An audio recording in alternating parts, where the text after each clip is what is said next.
In this particular video, we will be discussing about the jurisdiction of the Supreme Court, and some powers of the Supreme Courts are also being discussed in this particular video, which is of utmost importance from the point of view of exams related to law, whether it's PCSJ or master's exam. These articles are going to be very very important. ठीक है. So in this video we will be discussing about different kinds of jurisdiction which Supreme Court has, as it is the apex court. ठीक है. सब सर्वोच्च अदालत है supreme Court of India जो है, और उससे ऊपर कुछ नहीं है. कोई सी अदालत आप उसके आगे सू नहीं कर सकते हैं. ठीक है. So that's why it's have some important jurisdictions with it, like original jurisdiction, appellate jurisdiction, writ jurisdiction, special leave petition, and many more, advisory jurisdiction, revisory jurisdiction, and different types of jurisdictions are also there. So we will be discussing this topic because it's a very important topic. ठीक है. तो first of all we will discuss the original jurisdiction of the Supreme Court. तो original jurisdiction को समझने के लिए पहले हमें समझना पड़ेगा कि what does the term original jurisdiction mean. So what is original jurisdiction in actually. Original jurisdiction is when the court will resolve the dispute, or the court will be the court of first instance to some cases. ठीक है. ऐसे वाद जो directly supreme Court of India में जा सकते हैं, तो उन वादों को लेकर ही, उन डिस्प्यूट्स को लेकर ही जो जुरिस्डिक्शन होगी सुप्रीम को, वो ओरिजिनल जुरिस्डिक्शन कहलाएगी. क्योंकि हम सभी जानते हैं कि सुप्रीम कोर्ट एपेक्स कोर्ट है, सबसे सर्वोच्च न्यायालय है. तो डायरेक्टली तो कोई भी बंदा ऐसी सुप्रीम कोर्ट नहीं जा सकता, because it will overburden the Supreme Court of India. ठीक है. सुप्रीम कोर्ट को अगर ऐसे सारे केसेस डायरेक्टली सुप्रीम कोर्ट जाने लगे तो ये ओवरबर्डन हो जाएगा Supreme Court. And second important thing is we have got a proper hierarchy of courts. ठीक है. सीपीसी हो या क्रिमिनल प्रोसीजर कोड हो, सबसे पहले we have to sue in the lowest code. हम जब भी सू करते हैं, जब भी केस देते हैं, तो जुरिस्डिक्शन किसके पास होती है?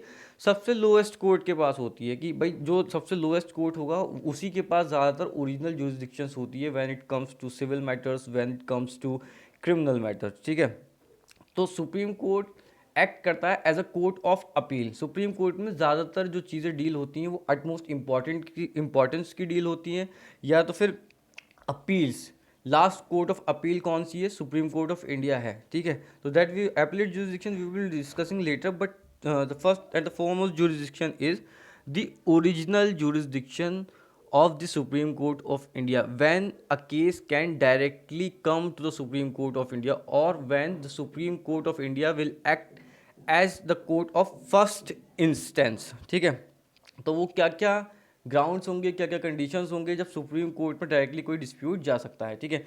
तो इसका सबसे ज़्यादा ईजी जो डिस्प्यूट्स हैं वो हैं फेडरल डिस्प्यूट्स. ठीक है. India is a federal nation.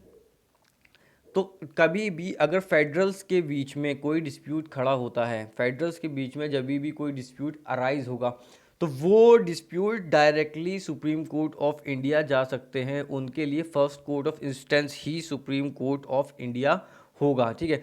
Federal क्या क्या होता है? फेडरल का मतलब सेंट्रल और स्टेट. ठीक है. तो इसमें भी 3 सिनेरियोज हैं. पहला केस जब डिस्प्यूट अराइज होगा बिटवीन सेंटर एंड स्टेट. जब भी सेंटर को ले, सेंटर में और स्टेट में किसी भी बात को लेके कोई डिस्प्यूट अगर अराइज होता है, तो वो केस डायरेक्टली किस में जा सकता है? That case can directly go to the Supreme Court of India. ठीक है.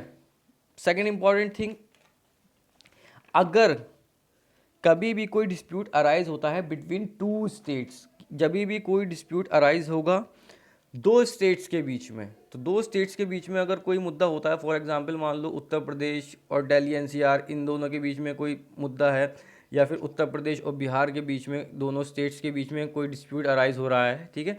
तो ये दोनों स्टेट डायरेक्टली कहाँ जा सकते हैं? These 2 states can directly approach to the Supreme Court of India, and Supreme Court will act as a court of first instance because it has original jurisdiction when it comes to the federal disputes. ठीक है. Third important scenario is between centre and one state and other state.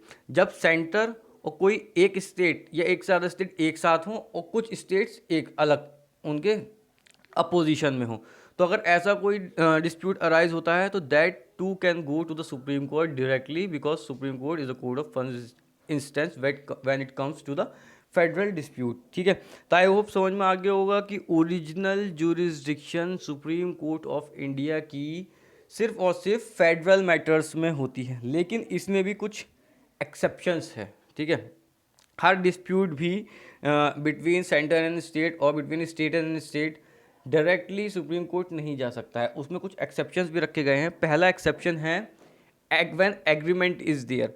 कभी भी अगर दोनों राज्यों के बीच में, मतलब मान लो जैसे यूपी और बिहार के बीच में कोई एग्रीमेंट हो रहा है, ठीक है, किसी भी चीज़ को लेकर, चीज़ों का इधर उधर जाने से लेके या जीएसटी से लेके या किसी भी चीज़ से रिलेटेड, फॉर एग्जांपल किसी भी चीज़ से रिलेटेड वो हो सकता है। ठीक है, तो अगर दोनों स्टेट के बीच में किसी भी ट्रांजैक्शन से रिलेटेड या किसी भी चीज़ से रिलेटेड कोई एग्रीमेंट हो रहा है और उस एग्रीमेंट में स्पेसिफिकली ये मेंशन कर दिया जाए कि अगर कोई डिस्प्यूट अराइज होगा तो we will not go to the Supreme Court of India. ठीक है, तो एक्सप्रेस अगर कोई एग्रीमेंट हो रहा है दो स्टेट के बीच में और उसमें ये चीज़ मेंशन हो रही है कि अगर कोई डिस्प्यूट अराइज होता है तो we will not go to the Supreme Court of India. In that particular scenario the dispute will not go to the Supreme Court of India. Second important exception is interstate water dispute. Interstate water dispute में भी क्या होता है कि interstate water dispute जब भी arise होगा पानी को लेकर, अगर दो राज्यों के बीच में कोई डिस्प्यूट अराइज होगा, then it will not go to the Supreme Court of India. क्यों नहीं जाएगा? Because there is interstate water dispute act 1956। Interstate dispute water dispute act एक अलग से 1956 का एक एक्ट है जिसमें क्या मेंशन है कि tribunals will be formed for the redressal of the dispute. तो डिस्प्यूट को रिड्रेस करने के लिए क्या चीज़ फॉर्म होगी? डिस्प्यूट्स को रिड्रेस करने के लिए ट्रिब्यूनल्स को फॉर्म किया जाएगा when it comes to inter water dispute. जब भी तो इंटर वाटर डिस्प्यूट होगा तो आप सुप्रीम कोर्ट नहीं जा सकते हैं दो स्टेट के बीच में। क्यों? क्योंकि इंटर स्टेट रिड्रेसल के लिए, और आर्टिकल 263 भी इसी चीज़ की बात करता है कि प्रेसिडेंट के पास पावर्स होती है। उसके अलावा एक पूरा एक्ट बना रखा है जिसमें आप सुप्रीम कोर्ट नहीं जाएंगे, आप एक ट्रिब्यूनल फॉर्म करेंगे और वो ट्रिब्यूनल का काम होगा उस डिस्प्यूट को रिजॉल्व करना। Third is matters related to finance commission. Finance commission से रिलेटेड अगर कोई मैटर फिनेंस कमीशन में चल रहा है दो स्टेट के बीच में, किसी भी फाइनेंस से रिलेटेड मैटर को लेके, तो फिर आप सुप्रीम कोर्ट नहीं जाएंगे क्योंकि आपका मैटर कहाँ चल रहा है? फिनेंस कमीशन आपके उस मैटर को देख रही है। तो these are few exceptions to this original jurisdiction of the Supreme Court of India when it comes to the federal. ठीक है, तो आई होप ओरिजिनल जुरिस्डिक्शन बिल्कुल से क्लियर हो गई होगी। And this original jurisdiction is mentioned under article 131 of the Indian constitution. To remember this is also, and now we will discuss the appellate jurisdiction of the Supreme Court of India. As we all know, Supreme Court is the apex court of India, and the dispute, finally the appeal lies to the Supreme Court of India when it comes to the matter related to constitution, criminal and civil. ठीक है, तो इसीलिए appellate jurisdiction को भी तीन part में बांटा गया है। सबसे पहले constitutional matters, that is dealt under article 132, second is the civil matters and third is the criminal matters.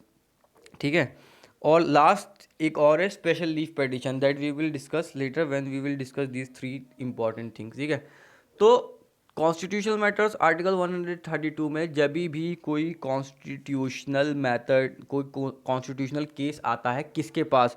High court के पास। ठीक है, हाई कोर्ट की कॉन्स्टिट्यूशन को लेके एक अपनी पावर्स हैं, हाई कोर्ट के पास भी कॉन्स्टिट्यूशन को लेके पावर्स हैं। ठीक है, और सुप्रीम कोर्ट के पास भी कॉन्स्टिट्यूशन को लेकर पावर है, लेकिन फाइनल हम पहले ही पढ़ चुके हैं कि फाइनल जो केयर टेकर है, ठीक है, final interpreter of the constitution कौन है? सुप्रीम कोर्ट ऑफ इंडिया है। ठीक है, तो किन सर्कमस्टेंसेस में supreme Court will act as a court of appeal? ठीक है, तो जब भी कोई कॉन्स्टिट्यूशनल लॉ से रिलेटेड मैटर आता है हाई कोर्ट के पास और हाई कोर्ट ये सर्टिफाई करके ये इस मैटर को सुप्रीम कोर्ट भेजती है that this particular case includes a substantial question of law which requires interpretation of the constitution of India। कि इस पर्टिकुलर डिस्प्यूट में हाई कोर्ट ये सर्टिफाई करेगा कि इस पर्टिकुलर डिस्प्यूट में एक ऐसा सब्सटेंशियल क्वेश्चन है जो कि रिक्वायर करता है इंटरप्रिटेशन ऑफ द कॉन्स्टिट्यूशन, जिसके लिए कॉन्स्टिट्यूशन का इंटरप्रिटेशन होना ज़रूरी है, ठीक है।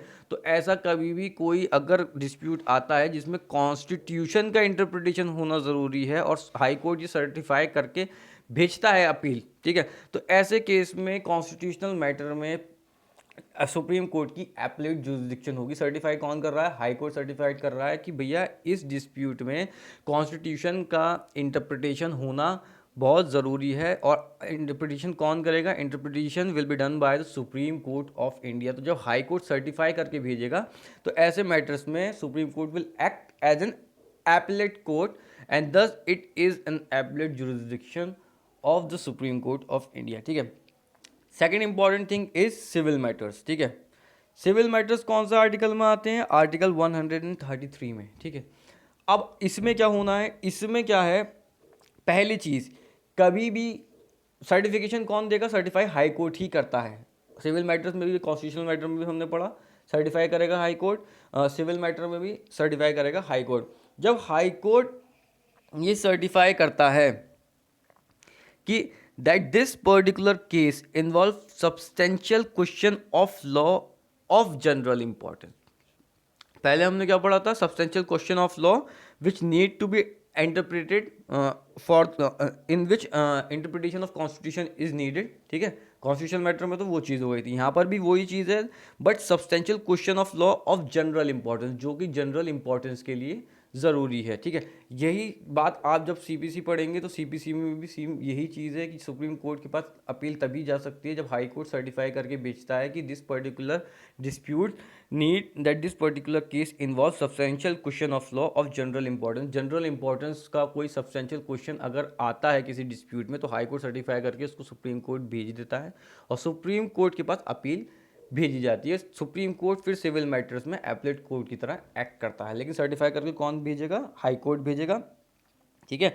या और दूसरा सर्कमस्टेंस इसमें क्या है कि जब भी हाई कोर्ट को लगता है कि कोई भी मैटर, भाई ये मैटर इतना इंपॉर्टेंट है कि सुप्रीम कोर्ट को ही सुनना चाहिए, तो हाई कोर्ट उसको भी सर्टिफाई करके भेज सकता है उसमें, ठीक है। लेकिन पहले क्या था कि पहले एक लिमिट थी कि इसको भेजने के लिए मिनिमम 20,000 की एक मॉनेटरी पेक्यूनरी जुरिस्डिक्शन फिक्स कर रखी थी कि 20,000 तक का डिस्प्यूट होना चाहिए तो ही सुप्रीम कोर्ट जाएगा। लेकिन 1972 में इसको अमेंड करके पेक्यूनरी जुरिस्डिक्शन को बिल्कुल से ख़त्म कर दिया गया। अब कोई भी मैटर अगर लगता है कि हाई को सुप्रीम कोर्ट जाना चाहिए, हाई कोर्ट को लगता है जनरल इंपॉर्टेंस का हो, सब्सटेंशियल क्वेश्चन ऑफ लॉ का हो, या फिर उसके अलावा भी कोई डिस्प्यूट हो जो हाई कोर्ट सर्टिफाई करके भेजे, तो कोई पेक्यूलरी जुरिस्डिक्शन उसमें नहीं है, ठीक है।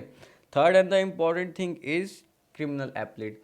कब क्रिमिनल डिस्प्यूट्स में या पीनल डिस्प्यूट्स में सुप्रीम कोर्ट पर अपील की जा सकती है, ठीक है। तो बेसिकली इसके लिए दो इम्पॉर्टेंट सर्कमस्टेंसेस हैं कि जब हाई कोर्ट किसी केस को डील कर रहा हो, लोअर कोर्ट ने किसी बंदे को एक्विट कर दिया हो। लोअर कोर्ट, भाई लोअर सबसे पहले क्रिमिनल जुरिस्डिक्शन किसके पास होती है? लोअर कोर्ट के पास होती है। लोअर कोर्ट कैसे डिसाइडेड है कि अकॉर्डिंग टू पनिशमेंट डिसाइड कर रखा है कि सीजीएम के पास जाएगी, ये जुडिशल मजिस्ट्रेट के पास जाएगी, या फिर सेशन जज के पास जाएगी, ठीक है, या फिर जुडिशल मजिस्ट्रेट फर्स्ट क्लास के पास जाएगी, या फिर जुडिशल मजिस्ट्रेट सेकंड क्लास के पास जाएगी। तो ये पूरी की पूरी एक जुरिस्डिक्शन की हायरार्की बना रखी है क्रिमिनल प्रोसीजर कोड के अंदर, पूरी की पूरी ये हायरार्की दे रखी है। लेकिन सुप्रीम कोर्ट के पास कब जाएगी? अंडर आर्टिकल 34, जब भी हाई कोर्ट के पास कोई केस आता है लोअर कोर्ट से, ठीक है, लोअर कोर्ट से कोई अपील हाई कोर्ट में आती है और लोअर कोर्ट ने उस बंदे को एक्विट कर दिया होता है, बाइज्जत बरी कर दिया होता है, पूरी तरीके से उसको एक्विट कर दिया होता है, और हाई कोर्ट में आकर ये डिसीजन चेंज होता है। और चेंज ही नहीं होता है, सुप्रीम कोर्ट ना ही सिर्फ उस बंदे को कन्विक्ट करती है, कन्विक्शन के साथ साथ 10 साल या 10 साल से अधिक सज़ा उसको दे देती है, ठीक है। तो ऐसे सरकमस्टेंस में फिर हाई कोर्ट की सर्टिफिकेट की सर्टिफाई करने की भी ज़रूरत नहीं होती है। क्रिमिनल मैटर्स में बंदा जो है वो डायरेक्टली सुप्रीम कोर्ट में अपील डाल सकता है कि भैया मुझे लोअर कोर्ट में एक्विट कर दिया गया था और हाई कोर्ट ने ना ही मुझे कन्विक्ट किया है, बल्कि कन्विक्शन के साथ साथ 10 साल से ऊपर की सज़ा भी मुझे दी है, ठीक है। क्योंकि लोअर कोर्ट को एक्विटल को कन्विक्शन में कन्विक्ट करना कन्वर्ट करना इतना इजी टास्क नहीं है, ठीक है। तो अगर ऐसा होता है तो यानी कि लोअर कोर्ट ने कोई बहुत ही बड़ी गलती की होगी कि भाई, क्योंकि लोअर कोर्ट में सारी चीज़ें डिस्कस होती है, लोअर कोर्ट ने कुछ बहुत ही बड़ी गलती की होगी जिसकी वजह से भाई हाई कोर्ट ने डिसीजन को एक्विट से कन्विक्ट किया, और कन्विक्ट भी 10 साल से ऊपर किया। तो इसमें ज़रूरी हो जाता है सुप्रीम कोर्ट का इंटेलिजेंस। तो इसीलिए बिना सर्टिफिकेशन के, बिना सर्टिफाइड हुए हाई कोर्ट से डायरेक्टली सुप्रीम कोर्ट जाया जा सकता है, ठीक है। दूसरा केस क्या है, लोअर कोर्ट में कोई डिस्प्यूट चल रहा था, हाई कोर्ट ने क्या किया, हाई कोर्ट ने खुद से उसको अपने यहाँ ले लिया। लोअर कोर्ट ने अभी जजमेंट नहीं दिया था, हायर कोर्ट ने अपने आप ले लिया और उस बंदे को कन्विक्ट कर दिया, 10 साल से अधिक की उसको सज़ा दे दी गई। तो ऐसे केस में भी, ऐसे पर्टिकुलर केस में भी क्या है, ऐसे पर्टिकुलर केस में भी डायरेक्टली सुप्रीम कोर्ट जाया जा सकता है, ठीक है। तो ये इसमें भी सर्टिफिकेशन ऑफ हाई कोर्ट की ज़रूरत नहीं होती, हाई कोर्ट को सर्टिफाई करने की ज़रूरत नहीं होती। अगर ऐसा कोई डिसीजन आया तो इंडिविजुअल डायरेक्टली भी सुप्रीम कोर्ट जा सकता है एपलेट ज्यूरिसडिक्शन को यूज़ करते हुए, ठीक है।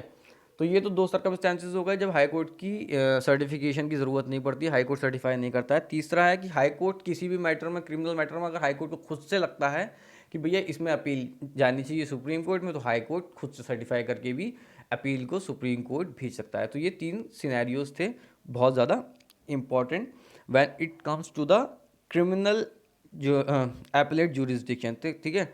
तो नाउ मुझे लगता है कि आपको 3 एपलेट ज्यूरिसडिक्शन समझ में आ गई होगी, तीनों मैटर्स में, कॉन्स्टिट्यूशनल मैटर में, सिविल मैटर में, क्रिमिनल मैटर में, ठीक है। इसके बाद जो एपलेट ज्यूरिसडिक्शन आती है वो आती है अंडर आर्टिकल 136, जिसको हम कहते हैं स्पेशल लीव पिटीशन, ठीक है। ये टर्म बहुत ज़्यादा यूज़ होता है, स्पेशल लीव पिटीशन। एग्जाम्स में ही पूछा जाता है what is special leave petition. जो स्पेशल लीव पिटीशन डाली जाती है अंडर आर्टिकल 136 में, 136 में स्पेशल लीव पिटीशन डाली जाती है, ठीक है। अब ये स्पेशल लीव पिटीशन क्या होती है, स्पेशल लीव पिटीशन होती है appeal by special leave authorize Supreme Court to use its discretionary powers to grant permission of appeal from any judgment in any matter passed by any court or tribunal except military tribunal or court martial, ठीक है। Basically अब हम समझने की कोशिश करते हैं कि स्पेशल लीव पिटीशन क्या होती है। मैंने अभी आपको पूरा बता दिया इसको कि कौन कौन किस किस चीज़ को स्पेशल लीव पिटीशन कह सकते हैं। स्पेशल लीव पिटीशन का बेसिक मतलब ये होता है कि कभी भी अगर किसी कोर्ट ने, किसी भी कोर्ट ने, any court, lower court, high court, किसी भी कोर्ट ने, किसी भी ट्रिब्यूनल ने, मैट्रिमोनियल कोर्ट ने या फैमिली कोर्ट ने या फिर क्रिमिनल कोर्ट ने या फिर सिविल कोर्ट ने, किसी भी टैक्सेशन के कोर्ट ने, किसी भी कोर्ट ने, किसी भी ट्रिब्यूनल ने अगर कोई डिसीजन दे दिया है किसी भी मैटर पे, एनी मैटर पे, ठीक है, और अगर ये चीज़ लगती है कि डायरेक्टली इस मैटर से, ये मैटर इतना गलत तरीके से डील हो गया है या फिर ये मैटर इतना इम्पोर्टेंस का था कि लोअर कोर्ट से डायरेक्टली अब हमें सुप्रीम कोर्ट को ही अप्रोच करना चाहिए, क्योंकि ये डिस्प्यूट जो है वो बहुत ही ज़्यादा इम्पॉर्टेंट है, ठीक है। तो ऐसे में सुप्रीम कोर्ट के पास अपील डाली जा सकती है स्पेशल लीव पिटीशन में, कि लोअर कोर्ट से बिना किसी और कोर्ट जाए डायरेक्टली सुप्रीम कोर्ट को अप्रोच किया जा सकता है अगर कोई, और किसी भी मैटर में किया जा सकता है, किसी भी कोर्ट के डिसीजन से रिलेटेड किया जा सकता है। कोर्ट, किसी भी कोर्ट का, किसी भी ट्रिब्यूनल का कोई भी डिसीजन इसमें चैलेंज किया जा सकता है, अपील किया जा सकता है डायरेक्टली सुप्रीम कोर्ट में। लेकिन इसमें भी एक्सेप्शंस है। एक्सेप्शंस क्या है, पहली है मिलिट्री ट्रिब्यूनल और कोर्ट मार्शल, ठीक है। मिलिट्री ट्रिब्यूनल हो या दूसरी कोर्ट मार्शल, ठीक है, ये एक्सेप्शंस है। मिलिट्री ट्रिब्यूनल्स में स्पेशल लीव पिटीशन का प्रोविज़न नहीं हो सकता है, कोर्ट मार्शल में स्पेशल लीव पिटीशन का कोई भी प्रोविज़न नहीं हो सकता है। तो इसमें डायरेक्टली आप अपील सुप्रीम कोर्ट में नहीं डाल सकते कि भैया मैं इस डिसीजन से बहुत ही ज़्यादा ग्रस्त हूँ, तो आपको ये मेरा डिसीजन डायरेक्टली सुप्रीम कोर्ट में रहना चाहिए, या फिर ये डिसीजन बहुत ज़्यादा इंपॉर्टेंस का है तो ये डिसीजन डायरेक्टली सुप्रीम कोर्ट को लेना चाहिए, ठीक है। लेकिन इसमें अब सुप्रीम कोर्ट ले तो सकता है इन सब चीज़ों को, लेकिन डायरेक्टली सुप्रीम कोर्ट की ये रूलिंग है कि very discretionary, thus it can't be demanded as a right. ये जो राइट है, ये जो स्पेशल लीव पिटीशन का प्रोविजन है, ये चूंकि ये बहुत ही एक्स्ट्रा ऑर्डिनरी पावर है, एक्सेप्शनल पावर है, तो फिर इसको very cautiously extraordinary cases में ही सुप्रीम कोर्ट डील कर सकती है। ठीक है, ये पूरी की पूरी सोल डिस्क्रिशन किसके ऊपर है? पूरी की पूरी sole discretion Supreme Court of India के ऊपर है। ठीक है, इसीलिए कोर्ट ने खुद ये हेल्ड किया है कि ये बहुत ही एक्सेप्शनल पावर है, so it should be used very cautiously in extraordinary cases. बहुत ही ज़्यादा एक्स्ट्रा ऑर्डिनरी केसेस में ही special leave petition supreme court accept करता है। ठीक है, क्योंकि भाई अगर हर केस में सुप्रीम कोर्ट स्पेशल, हर बंदा सुप्रीम कोर्ट फिर जाने भी लगेगा। ठीक है, और अगर सुप्रीम कोर्ट ने अगर उसको डिस्क्रिप्शन के साथ एक्सेप्ट नहीं किया, बहुत ज़्यादा डिस्क्रिप्शन यूज़ नहीं की स्पेशल लीव पिटीशन को एक्सेप्ट करने में, तो पहली बात तो बहुत से लोग, हर बंदा कोई डिसीजन आया डायरेक्टली सुप्रीम कोर्ट को अप्रोच करने लगेगा। तो इससे क्या होगा? सुप्रीम कोर्ट भी ओवरबर्डन हो जाएगी, क्योंकि सुप्रीम कोर्ट के पास और भी बहुत ज़्यादा इंपॉर्टेंट मुद्दे हैं डील करने के लिए। ठीक है, तो इसीलिए ये पावर तो है स्पेशल लीव पिटीशन की, लेकिन इस पावर को एक्सेप्शनल पावर कहा जाता है, और एक्स्ट्रा ऑर्डिनरी केसेस में ही सुप्रीम कोर्ट के पास पूरी डिस्क्रिशन है डिस्प्यूट अपील को मानने की, स्पेशल लीव पिटीशन को मानने की, और अपने यहाँ डायरेक्टली किसी जजमेंट की कार्रवाई लेने की। ठीक है, तो special leave petition, this is all about the appellate power and the special leave petition mentioned under article 136 of the Indian constitution. ठीक है, another important jurisdiction is the writ jurisdiction. Writ jurisdiction किस में है? Article 32 में है। This you have studied in the previous semester only. ठीक है, habeas corpus, mandamus, quo warranto, prohibitory, certiorari, इस तरीके की 5 रिट्स होती हैं जो कि अलग अलग ग्राउंड्स पे अवेल की जाती है। रिट जुरिस्डिक्शन क्या होती है? रिट जुरिस्डिक्शन अभी तक हमने पढ़ा था कि ओरिजिनल, ये भी लेकिन ओरिजिनल जुरिस्डिक्शन नहीं होती। ये रिट जुरिस्डिक्शन जो होती है, इसमें एक इंडिविजुअल की फंडामेंटल राइट का जब भी इन्फ्रिंजमेंट होता है, किसी भी इंडिविजुअल की अगर फंडामेंटल राइट का इन्फ्रिंजमेंट होता है, ठीक है, fundamental right is the utmost important thing, तो कभी भी अगर फंडामेंटल राइट का इन्फ्रिंजमेंट होगा तो रिट पिटीशन के थ्रू वो इंडिविजुअल डायरेक्टली सुप्रीम कोर्ट जा सकता है। ठीक है, we will not go into the detail of this jurisdiction because this has been discuss in the previous semester only. ठीक है, तो रिट जुरिस्डिक्शन एक तरीके से अगर किसी की फंडामेंटल राइट इन्फ्रिंज होती है तो वो बंदा डायरेक्टली सुप्रीम कोर्ट को अप्रोच कर सकता है, लेकिन हम इसको ओरिजिनल जुरिस्डिक्शन नहीं कहते हैं, इसको हम रिट जुरिस्डिक्शन कहते हैं, क्योंकि रिट सिर्फ और सिर्फ फंडामेंटल इन्फ्रिंजमेंट के केस में ही कोई इंडिविजुअल, कोई सिटीज़न या कोई नॉन सिटीज़न अगर आर्टिकल 21 है डायरेक्टली सुप्रीम कोर्ट को अप्रोच कर सकता है। तो this is what writ jurisdiction is. ठीक है, now we will discuss revisory jurisdiction. Revisory jurisdiction क्या होती है? रिव्यू, इसको रिव्यू जुरिस्डिक्शन भी कहते हैं। ठीक है, रिव्यू पिटीशन भी कहते हैं। ठीक है, हमको पहले ही पता है कि supreme court is the apex court. Supreme court जो है वो एपेक्स कोर्ट होता है, तो अगर एपेक्स कोर्ट होता है तो उसका डिसीजन कोई भी कोर्ट ओवरटर्न नहीं कर सकता सिवाय सुप्रीम कोर्ट के खुद। तो only and only supreme court can review और turn down his its own decision. ठीक है, तो इसीलिए रिवाइजरी जुरिस्डिक्शन किसको दे रखी है? सुप्रीम कोर्ट ऑफ इंडिया को दे रखी है। सुप्रीम कोर्ट ऑफ इंडिया को रिवाइजरी जुरिस्डिक्शन क्यों दे रखी है? क्योंकि आर्टिकल 141 क्या कहता है? Decisions binding on lower court. ये सुप्रीम कोर्ट की एक पावर है। सुप्रीम कोर्ट आर्टिकल 41 में साफ साफ ये ले रखा है कि जो भी डिसीजन होगा सुप्रीम कोर्ट ऑफ इंडिया का, वो बाइंडिंग किस पे होगा? जितने भी लोअर कोर्ट्स हैं including high courts and all the lower court. तो सुप्रीम कोर्ट का डिसीजन जो होगा वो हर हाई कोर्ट पे बाइंडिंग होगा और हर लोअर कोर्ट पे बाइंडिंग होगा। ये पावर किस में दे रखी है? Article 141 of the Indian constitution में साफ साफ कहा जा चुका है। ठीक है, तो अगर सारे डिसीजंस बाइंडिंग होंगे लोअर कोर्ट्स पे, तो अगर सुप्रीम कोर्ट ने कोई डिसीजन दिया जो कि जिस लगता है लोगों को कि ये सही नहीं है, ठीक है, तो फिर उसको कौन, उसका क्या होगा? ठीक है, क्योंकि कहीं ना कहीं हर जगह एक चेक लगाना डेमोक्रेसी में बहुत ज़्यादा इंपॉर्टेंट है, तो सुप्रीम कोर्ट के डिसीजंस पे भी चेक लगाना एक बहुत ज़्यादा इंपॉर्टेंट चीज़ थी। ठीक है, तो इसीलिए आर्टिकल 137 जो है वो रिव्यू जुरिस्डिक्शन की बात करता है या रिवाइजरी जुरिस्डिक्शन की बात करता है। इसमें क्या है, सुप्रीम कोर्ट ने अगर कोई सारे कोर्ट्स तो सुप्रीम कोर्ट के डिसीजन से बाइंडिंग है, लेकिन supreme Court is not bound by it's own decision. तो सुप्रीम कोर्ट अपने खुद के डिसीजन से ही बाउंड नहीं है, ठीक है।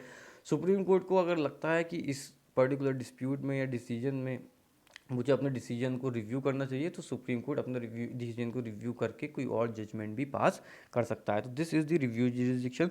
Another important is advisory jurisdiction. Advisory jurisdiction क्या होती है, कभी भी प्रेसिडेंट ऑफ इंडिया को किसी भी लीगल मैटर से रिलेटेड एडवाइस अगर लेनी है तो वो सुप्रीम कोर्ट से एडवाइस ले सकता है, ठीक है। इसको ही एडवाइजरी जुरिस्डिक्शन कहा जाता है। कभी भी प्रेसिडेंट ऑफ इंडिया को किसी भी मैटर से रिलेटेड, लीगल मैटर से रिलेटेड अगर लगता है कि मुझे इस पर्टिकुलर मैटर में सुप्रीम कोर्ट की एडवाइस लेनी चाहिए, तो under article 143 of the Indian constitution the president can take the advice of the Supreme Court of India. This is the advisory jurisdiction. इसके अलावा एक बहुत इंपॉर्टेंट जुरिस्डिक्शन और होती है, दैट इज रेजिडरी जुरिस्डिक्शन और एंजिलरी जुरिस्डिक्शन, अलग अलग नाम से इसको बुलाया जाता है, जो article 142 of the Indian constitution में मैंशनड है। Article 142 of the Indian constitution provides unique power to the Supreme Court to do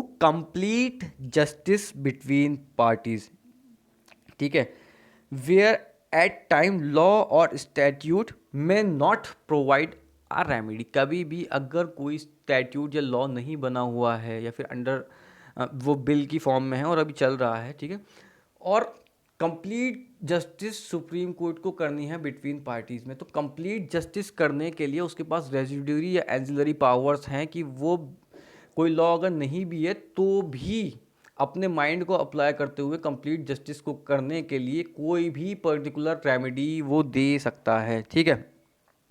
ये पावर अभी रिसेंटली अयोध्या वाले जजमेंट में सुप्रीम कोर्ट ने यूज़ की है, आर्टिकल 142 की, जो कंप्लीट जस्टिस करने की पावर है, जिसमें उन्होंने मुस्लिम्स को 5 एकड़ ऑफ लैंड अलॉट किया है, ठीक है, खुद से अपने पास से। तो ये कंप्लीट जस्टिस करने के लिए ये पावर किस में दे रखी है, article 142 of the Indian constitution में दे रखी है सुप्रीम कोर्ट को, कि अगर कभी भी उसको लगता है कोई रेमेडी अवेलेबल नहीं है किसी स्टैट्यूट में या लॉ में, तो खुद से कंप्लीट जस्टिस करने के लिए वो कोई भी रेमेडी दे सकता है। लेकिन ये भी बहुत ही ज़्यादा extraordinary power of the Supreme court है, ठीक है। तो आई होप कि एग्जाम्पल से समझ में आ गया हो कि आर्टिकल 142 क्या है। Last but not least is court of record and contempt, ठीक है। आर्टिकल 129 कोर्ट ऑफ रिकॉर्ड की बात करता है कि supreme Court is a court of record. जो भी डिसीजन सुप्रीम कोर्ट देता है वो रिकॉर्ड में जाके लग जाता है, उसको किसी भी हाई कोर्ट में, लोअर कोर्ट में या इवन कि सुप्रीम कोर्ट में भी यूज़ किया जा सकता है। और दूसरी चीज़ कंटेम्प्ट ऑफ कोर्ट की बात होती है, सुप्रीम कोर्ट ने कोई डिसीजन दिया, अगर उसको कोई बाइंड मानता नहीं है, ठीक है, तो it will amount to the contempt of court. Supreme Court का डिसीजन मानना कंपलसरी मैंडेटरी है, अगर आप नहीं मानते हैं तो it will be the contempt of court, ठीक है, कोर्ट का वो कंटेम्प्ट होगा। और लास्ट में decision binding on lower court, ये मैंने अभी पहले ही डिस्कस कर लिया, आर्टिकल 141 में ये चीज़ मैंशनड है कि सुप्रीम कोर्ट का कोई भी डिसीजन होगा तो वो लोअर कोर्ट्स और सारे हाई कोर्ट्स के ऊपर बाइंडिंग होगा, because the Supreme court is the apex court of India. So this is the different kinds of jurisdictions mentioned in the Constitution of India: original, appellate, revisory, review, residuary, ancillary. तो ये सारी की सारी jurisdiction है which is of utmost important. This is all about today.